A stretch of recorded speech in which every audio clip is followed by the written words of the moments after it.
First of all, I would like to say Paul to the victims and the families of those who have perished in this crash. It's really terrible, very, very terrible. I woke up at around 6:30 to those cries. I don't stay very far from here, and that's why I've really, I've been trying to communicate in the morning to get to know what is happening. But my feeling is that there are a few things that have not been done very well here. One, if you look at where the road used to pass, that road used to pass. Are you seeing where the Mugumo tree is? Yes. The Mugoiwet tree there. That is where the road used to pass. You get the point? So if you are rolling down this hill and then doing a very sharp bend here, I think that is the first problem that we have in this road. The engineering of this road, when they were constructing it, is not very good. Secondly, this is not the first accident here. I think there are more than 10. More than 10. This year. And this year alone. And we have lost lives. And for barely the same reasons. You will now hear that maybe the driver was speeding, but the truth of the matter is that the engineering of the road from up there, if you go uphill, there is a sharp corner, and then rolling down, this is a very sharp one also. And this is why a lot of vehicles, especially the heavy vehicles, are missing the road here. The other issue we have here is that this road is not completed. Na tumesema mara mingi, this road is not completed. There are no road signs, there are no markings. Even the grip, if you look at the surface of this road, the last layer, the one which is supposed to have the chippings and all that, has not been done. All the way from a place called Siret, that's where I stay. That is where the road ended. All this is still under construction. 10 years later, and that is why we are losing life. So we want to urge the government, Kenya National Highways Authority, to be serious and save lives. Let them complete this road by putting the rough surface. And then putting the markings. If you go there, there are no markings. Completely no markings. And that is why we have been having issues here. Just a few, was it around December, we had an accident also involving a bus. Most of the others are lorries and small Nissans here. So I'm just thinking that Kenya National Highways authorities need to be very serious on this matter. Because this cannot be allowed to go on. They know it. They know the road has not been done. We have reported them as leaders of this community. We have said it. So this really could have been avoided if we had the road completed and the markings done.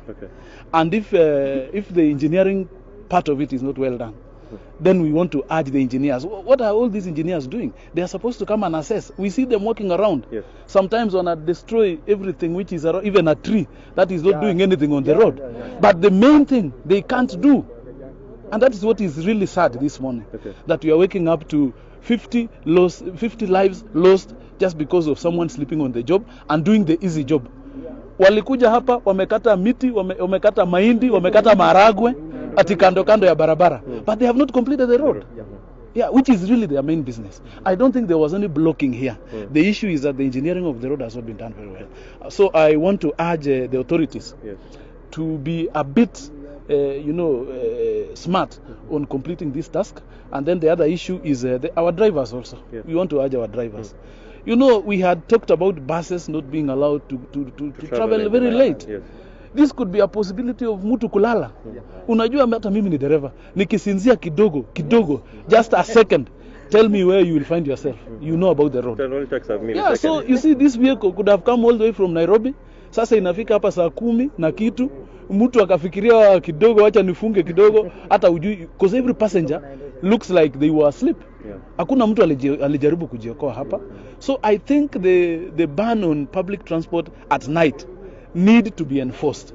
And where it is allowed, then I think NTSA had also set some rules. Can we stick to them? Can we stick to them so that we save lives? This is terrible for the country today. And you can see even the rip-off. No one, there is no possibility anyone could have survived here. So, and then finally the hospitals.